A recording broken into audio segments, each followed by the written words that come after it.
처음 로댕은 단테 신곡에 등장하는 지옥편의 이야기를 자기 작품 속에 전부 다 담아내려고 했어요. 수많은 에피소드 가운데 하나로 허기짐을 이겨내지 못하고 자식과 손자를 잡아먹게 되죠. 그 다음에 불륜 사실을 들키게 되는데 하필이면 침대에서 사랑을 나누고 있었던 장면을 목격하게 됩니다. 두 사람은 음욕의 죄로 지옥에 떨어져서 영원한 고통을 받게 되죠. 그럼 생각하는 사람이 무슨 생각을 하고 있을까? 자, 오늘은 로댕에 대해서 이야기를 좀 나눠볼까 하는데요. 그 중에서도 그의 대표적인 작품인 생각하는 사람이 어떤 생각을 하고 있는지, 그리고 또 생각하고 있는 사람과 관련된 다양한 에피소드, 그리고 이 작품을 만든 로댕의 생애에 대해서 이야기를 한번 해볼까 합니다. 생각하는 사람이 무엇을 내려다보고 있는지 이해를 하시기 위해서는 이 작품이 원래 포함되어 있었던 지옥문이라는 작품을 먼저 살펴보실 필요가 있어요. 생각하는 사람이라고 하는 작품은 원래 독립된 작품이 아니라 1880년 프랑스 정부로부터 오기스트 로댕이 파리 시내에 위치한 지금 현재는 오르세 미술관이 자리 잡고 있는 부지에 장식예술학교를 건립할 목적으로 출입문을 만들어 달라고 했었거든요. 그래서 문이 열리고 닫는 기능을 갖고 있는 실제 출입문을 만들 계획이 었는데 그 출입문의 제작 기간이 생각보다 좀 오래 걸립니다. 30년 이상 걸리게 돼요. 그러다 보니 중간에 오기스트 로댕이 좀 안 되겠다 싶었던지 지옥문 상부 티파니만에 들어가는 수많은 조각사 가운데 하나를 똑 떼어내서 확대 제작하여 1904년 전람회 출품을 하게 되거든요. 그 작품이 바로 생각하는 사람입니다. 피렌체에 가시면 두오모 성당 앞에 길베르티의 천국의 문이라고 하는 실제 문이 있거든요. 거기에서 영감을 받아 나는 천국의 문과 대변되는 지옥의 문을 만들겠다라는 결심을 하게 됩니다. 로댕은 단테 신곡에 등장하는 지옥편의 이야기를 자기 작품 속에 전부 다 담아내려고 했어요. 그러니까 생각하는 사람은 지옥문 안에 포함되어 있는 작품이고, 다시 말해 아래쪽에 펼쳐져 있는 지옥을 내려다보고 있는 장면이라고 보시면 될 것 같아요. 처음 계획은 지옥편에 등장하는 모든 사람들을 다 집어넣으려고 하다 보니까 대략 한 360여 명 정도의 인물이 들어갈 예정이었습니다. 하지만 만들다 보니까 이게 너무 오래 걸리는 거예요. 로댕이 1880년에 시작을 해서 죽기 직전까지 제작을 했으니까 대략 한 36년 정도 작업을 했거든요. 이제 그럼에도 불구하고 작품 속에 등장하고 있는 인물은 대략 최초 계획의 한 절반 정도인 186명이 들어가게 되었고요. 마지막까지 작품을 완성하지는 못했어요. 그래서 정확하게 말씀드리면 지옥문이라고 하는 작품은 미완성 작품입니다. 로댕은 작업을 하던 중에 눈을 감았고, 이후에 로댕 박물관의 큐레이터라든지 그 제자들이 스승이 남겨놓은 그 작품들을 작품에 훼손하지 않는 범위 내에서 마무리를 지은 다음 청동으로 만들어 놓은 작품입니다. 그래서 다시 말해 지옥문이라고 하는 작품은 로댕에게 있어서 인생 최대의 역작이자 마지막까지 그의 손길이 담겨져 있었던 그의 인생의 최고의 걸작이라고 생각하시면 되겠네요. 단테의 신곡에 들어가 있는 수많은 에피소드 가운데 하나로 13세기 피사에서 일어났던 사건을 배경으로 하고 있어요. 우골리노라고 하는 백작은 배신으로 인하여 정적으로부터 붙잡히게 되고 탑에 갇히게 되는데, 홀로 잡혔었던 것이 아니라 배신의 형벌로 자식과 손자들이 함께 탑에 갇히게 됩니다. 그런데 너무나도 잔혹하게도 그냥 처형을 시키는 게 아니라 탑에 가둬놓고 굶겨 죽여요. 아사시킵니다. 하루 이틀 3일 몇 날 며칠이 흐르자 점점 배가 고파지기 시작할 거 아니에요. 결국 우골리노는 그 배고픔을, 허기짐을 이겨내지 못하고 자식과 손자를 잡아먹게 되죠. 이후 식인을 한 채로 지옥에 빠져 평생 그 굴레에서 벗어나지 못하는 절망에 빠져 있고 고통스러워하는 우골리노의 모습을 조각으로 그대로 표현한 작품입니다. 그 허기짐에 의하여 자기 자식을 잡아먹고 있는 순간의 모습이잖아요. 그러니까 이 남자가 자식을 잡아먹으면서 기뻐하지는 않았을 거 아니에요. 그 죽고 싶은 심정보다 배고픔을 이겨내지 못하고 어쩔 수 없이 그 자식을 잡아먹는 그 순간의 그 우골리노의 감정, 그리고 그 자신이 배신을 당해서 그 안에 끌려 들어왔을 때에 자신을 배신한 정적들에 대한 저주,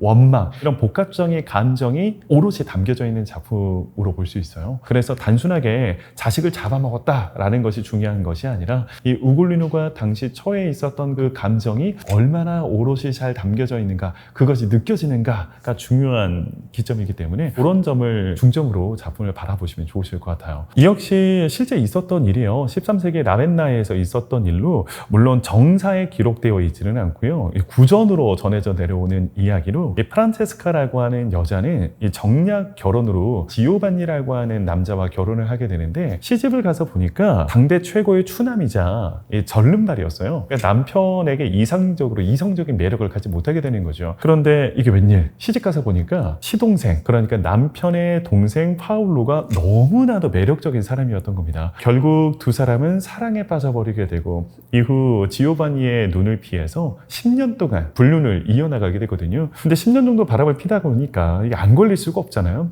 결국 조반니에게 이 불륜 사실을 들키게 되는데 하필이면 침대에서 사랑을 나누고 있었던 장면을 목격하게 됩니다. 너무나도 분노했던 지오반니는 그 자리에서 칼을 뽑아 두 사람을 찔러 죽여버리게 되고요. 두 사람은 음욕의 죄로 두 사람 모두 지옥에 떨어져서 영원한 고통을 받게 되죠. 근데 참 어떻게 보면 안타까운 이야기잖아요. 프란체스카라고 하는 여자가 처음부터 조반니를 사랑해서 시집을 간 것도 아니고 부모의 강요에 의하여 정략 결혼으로 시집을 갔던 거고 자기가 정말 사랑했던 사람은 파울로였잖아요. 그래서 비록 불륜을 저지른 죄로 지옥에 떨어지기는 했지만 지옥에 떨어져서 고통을 받으면서도 두 사람은 여전히 사랑하고 있는 그 모습, 이게 참 안타깝다라는 생각으로 단테의 신곡에서도 좀 강조가 되기도 하고 로댕 역시도 작품을 표현하면서 지옥의 불구덩이 속에서도 그들은 서로를 바라보고 있고 서로를 끌어안고 입을 맞추려고 하는 그 모습, 이들의 사랑은 지옥에서도 영원하다. 분명 죄를 저지르기는 했으나 누가 과연 저들을 비난할 수 있을까? 저들의 사랑은 지옥에서도 영원하구나 라는 이야기를 작품 속에서도 오롯이 담아낸 것을 확인해 볼 수가 있습니다. 이때 당시 로댕이 좀 이런 비슷한 사랑을 하고 있었던 상황이기도 했었거든요. 네, 그래서 저는 아마 로댕이 이 부분을 표현을 하면서 자기 이야기를 하고 있는 것은 아닌가라는 생각이 들기도 했습니다. 로댕과 까미오 클로델의 이야기는 이제 굉장히 좀 유명하잖아요. 까미오 클로델이라고 하는 여자는 당대 최고의 조각가이기도 했었고 로댕의 제자이자 조수이자 그의 연인이기도 했었는데요.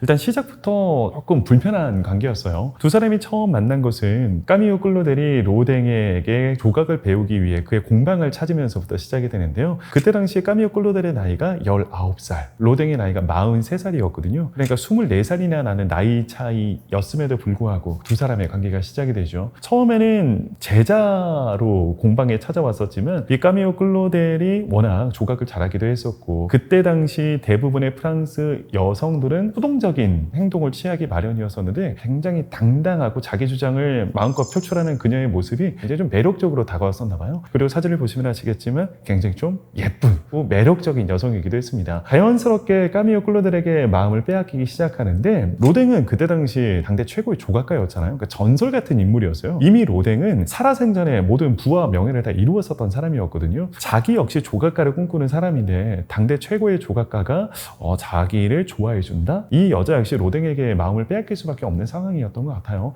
그렇게 자연스럽게 두 사람은 스승과 제자의 관계에서 연인으로 발전을 이루게 되는데 문제는 그때 당시 로댕에게는 로즈 베르라고 하는 20년 넘게 사실혼 관계를 유지해 왔었던 자기 아들까지 낳아준 부인이 있었습니다. 법적으로 결혼을 하지는 않았지만 사실혼 관계라고 볼 수 있죠.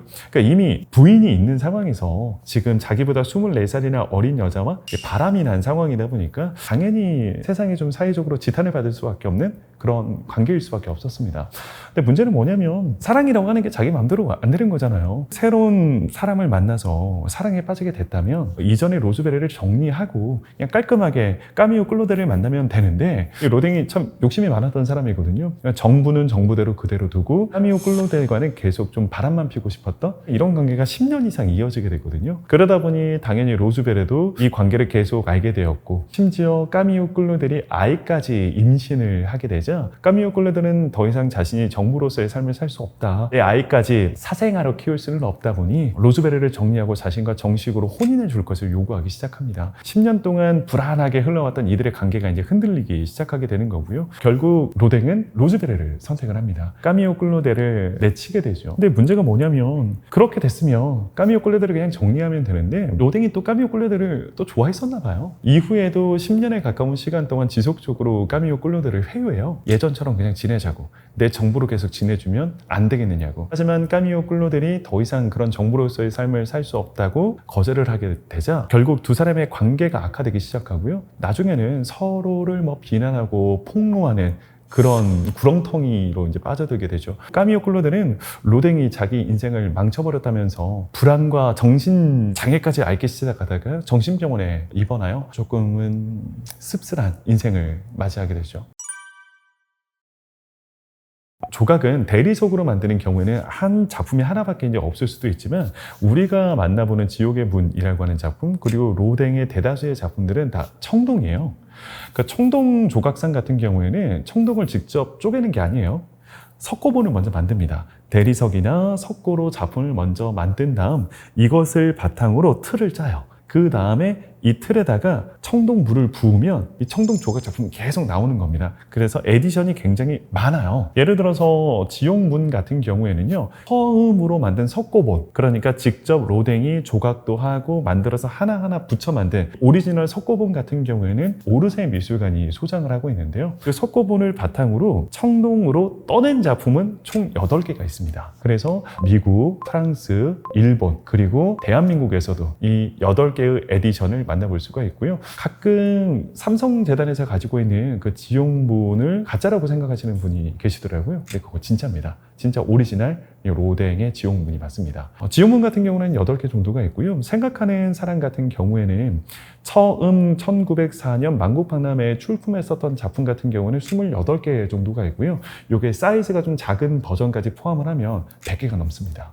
우리나라에도 정식 에디션 가운데 2개를 우리나라에서도 소장을 하고 있고요. 로댕이 정확하게 이 생각하는 사람이 누구다라고 이야기는 한 적은 없어요. 그래서 여러 가지 이제 추측만 할 수가 있는데요. 그럼 생각하는 사람이 무슨 생각을 하고 있을까를 이해하시려면 생각하는 사람이 누구일까를 살펴보는 게 중요할 것 같아요. 처음 로댕은 작품을 출품을 할 때 작품 제목을 생각하는 사람이라고 짓지 않고 시인이라고 지었습니다. 시인이라고 한다면 단테를 지칭하는 걸 수도 있고요. 아니면 로댕은 본인 스스로를 시인이라고 이야기를 했거든요. 그래서 본인을 지칭하는 걸 수도 있어요. 그래서 만약 생각하는 사람이 단테를 지칭을 한다라고 한다면 지옥을 바라보고 있는 단테를 상징을 할 테니 아마 지옥을 내려다보고 있는 것일 거다라고 볼 수가 있고요. 만약 자기 자신을 상징하는 작품이라면 지옥문을 만들기 이전까지 조각계에서 인정받지 못하고 있었던 자신의 모습을 표현을 하면서 아마 자신을 비난하는 그 조각계를 바라보고 있는 모습이 아닐까라고 생각을 할 수도 있겠죠. 그럼 여기서 이제 또 많이 궁금해 하시는 게 처음 제목은 시인이었는데 제목이 왜 생각하는 사람이라고 바뀌었을까? 많이들 궁금해 하시던데요. 로댕이 처음에 석고 버전을 만들고 난 이후에 이걸 청동 버전으로 바꾸는 과정이었어요. 근데 보통 조각가가 석고 작업이나 대리석 작업까지만 하는 거고요. 청동 틀을 짜서 청동 물을 붓고 하는 작업은 조각가가 직접 하지는 않습니다. 제자들이나 이제 조수들이 이 작업을 담당을 하게 되는데 생각하는 사람도 마찬가지였어요. 처음 석고본까지만 로댕이 작업을 했고요. 틀을 짜고 청동 물을 붓는 작업은 이제 조수들이 담당을 하게 되는데 이때 조수들이 요 생각하는 사람을 청동 버전으로 바꾸는 과정에서 가만히 보니까 거기 이탈리아 피렌체에 있는 미켈란젤로의 로렌조 데 메디치라고 하는 작품과 포즈가 좀 비슷하다라고 이야기를 해요. 근데 미켈란젤로의 로렌조 데 메디치라고 하는 작품의 별명이 생각하는 사람입니다. 그래서 저기 피렌체 가면 볼 수 있는 생각하는 사람이라는 별명을 가지고 있는 작품과 이 작품이 좀 비슷하게 생겼어 라면서 그때 당시 일하고 있었던 인부들, 조수들은 작품의 이름이 시인인지 몰랐거든요. 그냥 일만 하던 사람들이다 보니까 그 작품을 그냥 그들 사이에서 생각하는 사람이라고 그냥 불러버렸던 거예요. 근데 이게 이름이 생각보다 나쁘지 않아서 나중에는 로댕 역시도 이 작품을 생각하는 사람이라고 바꿔 부릅니다.